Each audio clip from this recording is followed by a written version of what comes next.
Administration in the kingdoms. तो अब हमने पिछले सेक्शन में देखा कि किस तरह न्यू न्यू डायनेस्टीज थी, जो किंगडम्स थे, किंग्स थे, वो इमर्ज होकर आ रहे थे, कि how subordinates were trying to overthrow their kings and establish their own kingdoms. तो ये सब चीजें चल रही थी। अब जब किंगडम्स स्टेब्लिश होंगे तो फिर उन किंगडम्स में एडमिनिस्ट्रेशन भी तो होगा, उन किंगडम्स को किसी न किसी तरह चलाया भी तो जाएगा, राइट। तो in this section we are going to study about the administration of these kingdoms, कि उन्हें चलाया किस तरह जाता था, उनके लिए जो रिसोर्सेज थे। किंगडम्स चलेगा तो उसके लिए रिसोर्सेज चाहिए होंगे, पैसा चाहिए होगा, है ना। तो वो पैसा कहाँ से इकट्ठा किया जाता था, किस तरह उन सब चीज़ों की अरेंजमेंट होती थी। तो that what we are going to study in this section. तो जो ये नए नए किंग्स बन रहे थे, तो बहुत सारे राजाओं ने क्या किया कि बहुत ही हाई साउंडिंग टाइटल्स, मतलब कि ऐसे टाइटल्स जो सुनने में लगे कि भाई क्या बात है, क्या कितना बड़ा राजा है, तो ऐसे कुछ टाइटल्स जो हैं उन लोगों ने अडॉप्ट कर लिए। ऐसे टाइटल्स जैसे कि महाराजा धीराज, जिसका मतलब है कि great king, Overlord of Kings, मतलब कि राजाओं का राजा। महाराजा धीराजा मतलब राजाओं का राजा। और फिर और दूसरे किस तरह के नेम उन्होंने रख लिए अपने, त्रिभुवना चक्रवर्तिन, जिसका मतलब है कि लॉर्ड ऑफ थ्री वर्ल्ड्स। आपने सुना होगा ना कि तीन लोगों का स्वामी, तीनों लोगों का स्वामी, राइट, कि थ्री वर्ल्ड्स का लॉर्ड। तो कुछ राजाओं ने अपने आप को त्रिभुवना चक्रवर्तिन कहना स्टार्ट कर दिया, कुछ ने अपने आप को महाराजा धीराज कहना स्टार्ट कर दिया। तो कुछ इस तरह के बड़े बड़े टाइटल्स जो है राजाओं ने अडॉप्ट करने स्टार्ट कर दिए। इसलिए ताकि वो लोगों को दिखा सके कि भाई हम कितने पावरफुल हैं, कि हम सभी राजाओं से ऊपर हैं, हम तो राजाओं के भी राजा हैं। तो वो चीजें, ठीक है, लोगों को ये दर्शाने के लिए कि that we are overlords of kings, we are the superior. But इस तरह के नाम रखने के बावजूद भी, इस तरह के क्लेम्स के बावजूद भी कि हम किंग्स के भी किंग्स हैं, हम बहुत सुपीरियर हैं, वो सब के बाद भी they often shared powers with their samantas as well as with associations of peasants, traders and brahmins। मतलब कि वो कह तो रहे हैं कि भाई हम इतने पावरफुल हैं, बट स्टिल वो अपनी जो पावर्स थी उनको सामंताज के साथ शेयर करते थे, एसोसिएशन ऑफ पेजेंट्स के साथ, ट्रेडर्स, मतलब जो इन्फ्लुएंशियल लोग थे सोसाइटी में, सामंताज हो गए, पेजेंट्स हो गए। पेजेंट्स भी एसोसिएशन ऑफ पेजेंट्स की, जब बहुत सारे ये एसोसिएशन क्या होती है कि जब बहुत सारे लोग जो है पेजेंट्स हैं मिलके इकट्ठा हो जाते हैं, एक ऑर्गेनाइजेशन बना लेते हैं और एक कॉमन कॉज के लिए काम करते हैं। तो वही हो गया एसोसिएशन ऑफ पेजेंट्स। ट्रेडर्स, जो बड़े बड़े ट्रेडर्स होते हैं, ब्राह्मण्स, ये लोग वो थे जो इंपॉर्टेंट पर्सनैलिटीज थे, इंपॉर्टेंट लोग थे सोसाइटी में। तो उन लोगों के साथ भी ये जो राजा थे वो लोग पावर शेयर करते थे। अब आप सोचोगे कि ऐसा क्यों होता था, कि भाई राजा तो कह रहा है कि मैं तो राजाओं का राजा हूँ, मैं तो बहुत पावरफुल हूँ, then why he sharing his powers with all these people. तो इसलिए क्योंकि सारा काम एक अकेला इंसान नहीं कर सकता, राइट, कि ये जरूरी हो जाता है कि decentralisation of power becomes necessary when you have to control lot of things, when you have to manage a lot of situations. तो इसीलिए क्या होता है कि सारे काम एक इंसान नहीं कर सकता, तो राजा क्या करता था कि अपनी जो पावर्स थी उनको डिस्ट्रीब्यूट कर देता था, कि अलग अलग लोगों को अलग अलग ड्यूटीज दे देता था। ऐसा होता ना आपके घर में भी, कि कोई काम है तो मम्मी ने एक काम आपके भाई को दे दिया, एक काम आपको दे दिया, एक काम पापा को करने के लिए कह दिया, कि सब लोग में काम बांट दिया कि सब थोड़ा थोड़ा करेंगे। तो इसी तरीके से वो लोग अपनी सब काम उनके लिए, ऐसा ना कि पॉसिबल नहीं हो पाता कि हर चीज हर इलाके में देखना। तो इसलिए वो लोग क्या करते थे, अपनी पावर शेयर कर लेते थे। और किन लोगों के साथ करेंगे, ऐसे तो किसी के साथ कर नहीं लेंगे, तो उन लोगों के साथ पावर शेयर करते थे जो लोग थोड़े इन्फ्लुएंशियल होते थे, इंपॉर्टेंट होते थे, राइट। अब ये जो भी स्टेट्स होती थी, in each of these states resources were obtained from the producers. अब जैसे मैंने आपको इस सेक्शन के स्टार्टिंग में ही बताया कि अब किंगडम्स तो स्टैब्लिश हो रहे हैं, बट किंगडम्स को चलाने के लिए भी तो कुछ चाहिए, और चलेंगे कैसे, रिसोर्सेज से, पैसे से। तो बिना इन चीजों के तो किसी भी चीज को नहीं चलाया जा सकता, राइट। तो ये जो रिसोर्सेज थे किंगडम को चलाने के लिए, ये कहाँ से इकट्ठे किए जाते थे, दे वर ऑब्टेन्ड फ्रॉम द प्रोड्यूसर्स। अब प्रोड्यूसर्स कैसे, प्रोड्यूसर्स, प्रोड्यूसर्स मतलब जो चीजों को प्रोड्यूस कर रहे हैं, उनमें कौन कौन आएगा, पेजेंट्स, फार्मर्स हो गए, कैटल कीपर्स, कैटल कीपर्स जो कि जैसे गाय भैंसों को रख रहे हैं, मवेशियों को का पालन पोषण कर रहे हैं, तो उनसे, आर्टिशंस जो कि कोई सामान वगैरह बना रहे हैं, ठीक है, तो जो आर्टिशंस हो गए। तो इस तरह के लोगों से, प्रोड्यूसर्स से, पेजेंट्स, कैटल कीपर्स, आर्टिशंस, तो इनसे वो लोग रिसोर्सेस कलेक्ट करते थे। किस तरह करते थे कि उन लोगों को कहा जाता था दे वर ऑफन परसुएडेड और compelled to surrender a part of what they produced, कि उन लोगों ने जो भी प्रोड्यूस किया है, जैसे पेजेंट्स क्या प्रोड्यूस करेगा, वो अपना जो भी उसने फसल उगाई है, गेहूं चावल वट एवर इट इज, तो जो भी उसने फसल उगाई है तो उसका कुछ पार्ट उन्हें मतलब देना पड़ता था राजा को, ठीक है। तो ही वॉज कंपेल्ड, परसुएडेड, कि मतलब एक तरह से उसको जबरदस्ती कहा जाता था कि भाई तुम्हें इतना तो देना ही देना पड़ेगा, जो भी तुम प्रोड्यूस करोगे उसका इतना पार्ट हमें देना पड़ेगा, राजा को देना पड़ेगा, ठीक है। और ऐसे ही जो आर्टिशियंस वगैरह हैं वो जो भी चीज बना रहे हैं तो उसका कुछ हिस्सा उन्हें देना पड़ेगा।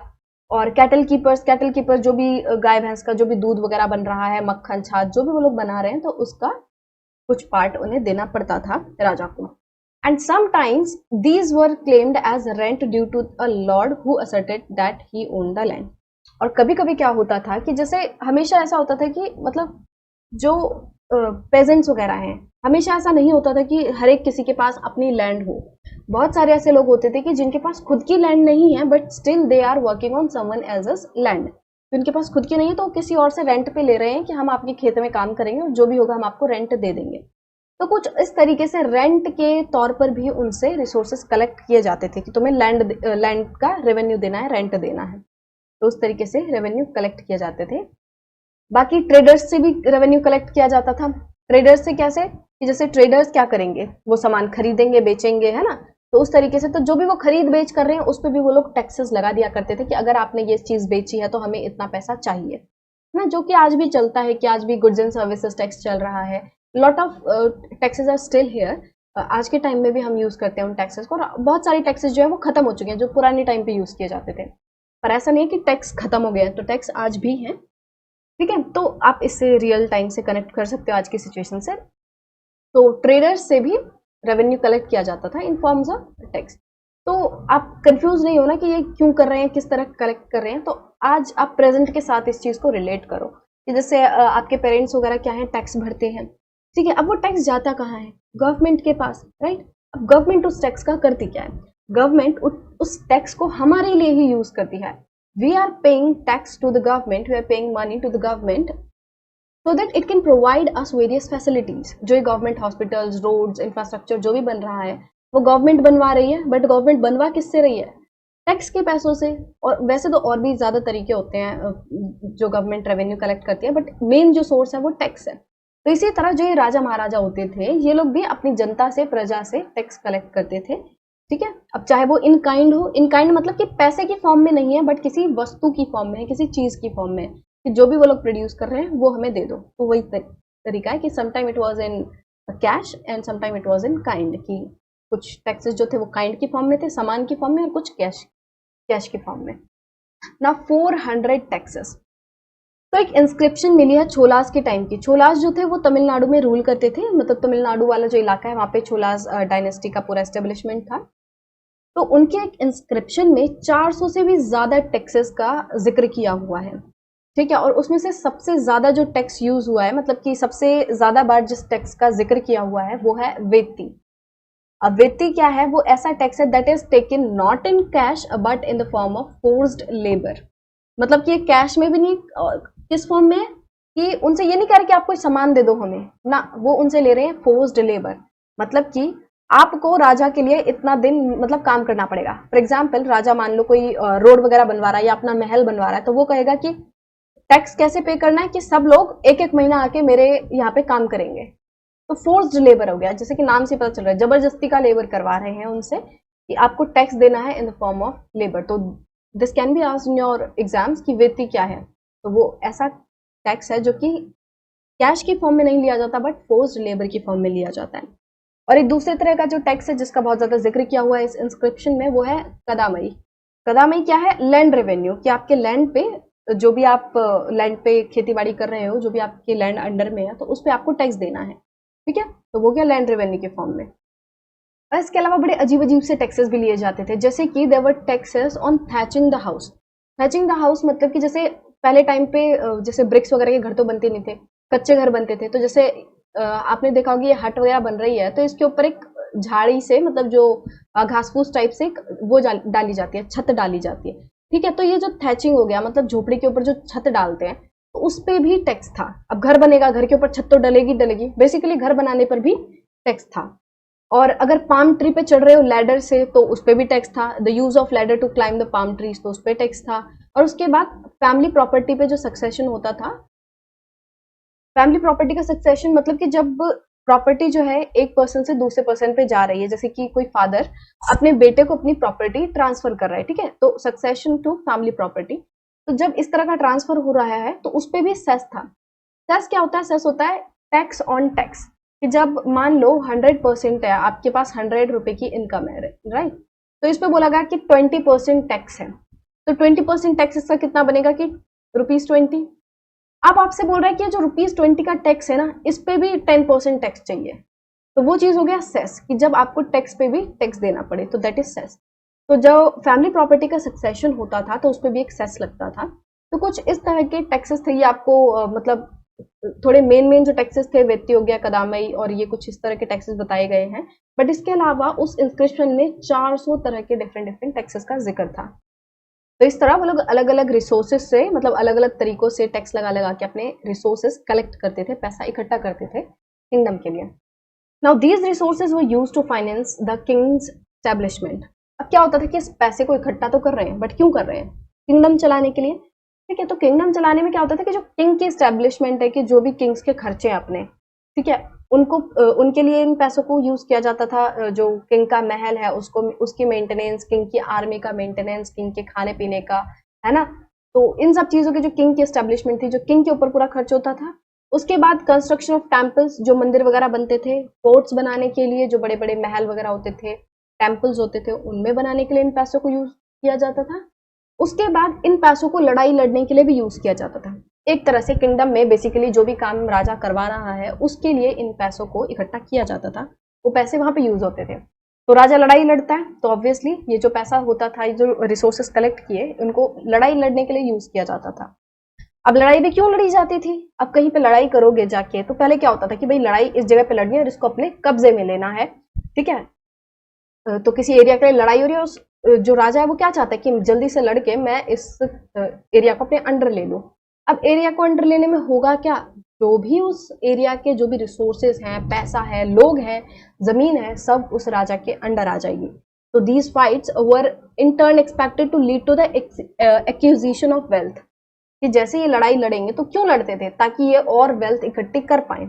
लड़ाई लड़ेंगे, जगह पे जीत प्राप्त करेंगे और जगह को अपने कब्जे में ले लेंगे, और जगह के साथ साथ उसका जो भी पैसा है, वेल्थ है, तो वो सब उनके अंडर आ जाएंगे, ठीक है। और इसके साथ साथ वेल्थ के साथ साथ जो लैंड वगैरह होती थी, जैसे मैंने बताया, और उसके बाद ट्रेड रूट्स, कि पहले टाइम पे तो हवाई जहाज भी नहीं होते थे, तो जो भी है जो भी ट्रेड वगैरह होती थी वो जमीन के रास्ते होती थी, मतलब कि लोग जमीन के थ्रू ही जाते थे। तो जमीन से होके जाएंगे तो किसी न किसी के एरिया से गुजर कर जाएंगे, वो एरिया किसी न किसी राजा के अंडर होगा। तो जब वो लोग किसी एरिया को अपने कंट्रोल में कर देते तो उसके साथ साथ ये ट्रेड रूट्स भी उनके कंट्रोल में आ जाते थे। अब ट्रेड रूट को कंट्रोल करने में क्या फायदा है कि वो अगेन ट्रेड रूट से क्या लेंगे? टैक्स इकट्ठा करेंगे। उन्हें तो बस टैक्स लेने के बहाने चाहिए, उन्हें तो नए नए तरीके चाहिए कि वो लोगों से टैक्स इकट्ठा कर पाए। तो जब लोग इन ट्रेड रूट से होकर निकलेंगे, जब जो ट्रेडर्स हैं वो इस रूट से होकर जाएंगे, तो वो राजा के लोग बीच में जाके खड़े हो जाएंगे, कहेंगे कि हमें पहले टैक्स दो तभी हम तुम्हें आगे जाने देंगे। तो अपना टैक्स इकट्ठा करते थे, राइट। अब टैक्स जो है वो राजा जाके हर जगह खुद तो कलेक्ट करता नहीं था, सिंपल सी बात है। राजा के पास इतना टाइम नहीं है, इतना वही ना कि हर एक बंदा, मतलब एक इंसान जो है वो सारे काम नहीं कर सकता, इसीलिए वो अलग अलग लोगों के साथ पावर शेयर करता था। तो अलग अलग लोगों को वो ड्यूटीज दे देता था कि भाई तुम्हें टैक्स कलेक्ट करना है। तो the functionaries for collecting revenue were generally recruited from influential families, ठीक है। तो किन लोगों से कहा जाता था कि टैक्स इकट्ठा करना है? वो लोग जो कि इन्फ्लुएंशियल फैमिलीज से आते थे, मतलब जो थोड़े पावरफुल फैमिलीज थी। जैसे नहीं होता कि एक गांव में सारे लेबर्स वगैरह और एक बंदा है जमींदार जिसके पास बहुत ज्यादा जमीन है और वो लोगों पे रौब दिखा सकता है, ठीक है। तो ऐसे ही लोग को, ऐसे ही इंसान को ड्यूटी दी जाएगी ना टैक्स कलेक्ट करने की, जो कि इतनी पावर रखता है कि वो लोगों से टैक्स कलेक्ट कर पाए। अगर ऐसा होगा कि जो पेजेंट्स वगैरह वही से हटा के चले जाएंगे, चलना तेरे को कौन टैक्स देगा, ऐसा तो नहीं हो सकता, राइट। तो इसीलिए इन्फ्लुएंशियल फैमिलीज के जो मेंबर्स थे उनको ये ड्यूटी दी जाती थी कि वो रेवेन्यू कलेक्ट करें, राइट। और ये जो पोजीशंस थी, कौन सी पोजीशन? ये रेवेन्यू कलेक्ट करने की जो पोजीशन थी, जो इंसान रेवेन्यू कलेक्ट करता था, ये जो पोजीशन थी, it was often hereditary. Hereditary क्या होता है कि मतलब जो चीज एक पर्सन से दूसरे पर्सन को ट्रांसफर की जा सके। ठीक है, जैसे कि अभी एक पर्सन जो है वो रेवेन्यू कलेक्ट करता है, तो बाद में उसका बेटा भी रेवेन्यू कलेक्ट करे, मतलब वो जो पोजीशन है वो उसके बेटे को ट्रांसफर हो जाए, और उसके बाद उसके बेटे को, और उसके बाद उसके बेटे को, मतलब ये जो बेटा बेटा या फिर जो भी है फैमिली में, ये जो पोजीशन है वो ट्रांसफर होती चली जाए, तो दैट इज हेरिडेटरी। ठीक है, और ये जो हेरिडिटरी वाली थिंग है और जो इन्फ्लुएंशियल फैमिली वाली चीज है, ये आर्मी में भी थी कि आर्मीज को मेंटेन करने की जो ड्यूटी थी वो उन लोग को दी जाती थी जो कि इन्फ्लुएंशियल फैमिलीज से आते थे। ठीक है, जो सक्षम होंगे उन्हीं को तो ये ड्यूटीज दी जाएंगी। ठीक है, और इसके अलावा जो इंपॉर्टेंट पोजीशंस वगैरह होती थी वो किंग इनको देता था, अपने क्लोज रिलेटिव्स को दे देता था, कि जो भी उसके क्लोज रिलेटिव्स होते थे उनको कहता था कि भाई आपको ये पोजीशन संभालनी है। राइट, तो इस सेक्शन में हमने देखा कि किस तरह जो किंगडम में एडमिनिस्ट्रेशन चलता है, कि किस तरह अलग अलग ड्यूटीज जो है पावर्स किंग शेयर करता है, जो इन्फ्लुएंशियल फैमिलीज हैं उनको एक पर्टिकुलर ड्यूटी परफॉर्म करने के लिए दे दी जाती है, और किस तरह राजा जो है वो रिसोर्सेज कलेक्ट करता है टैक्सेस के थ्रू अपने किंगडम को चलाने के लिए। ठीक है, तो नेक्स्ट सेक्शन में हम पढ़ेंगे प्रशस्तीज एंड लैंड ग्रांट्स के बारे में। राइट।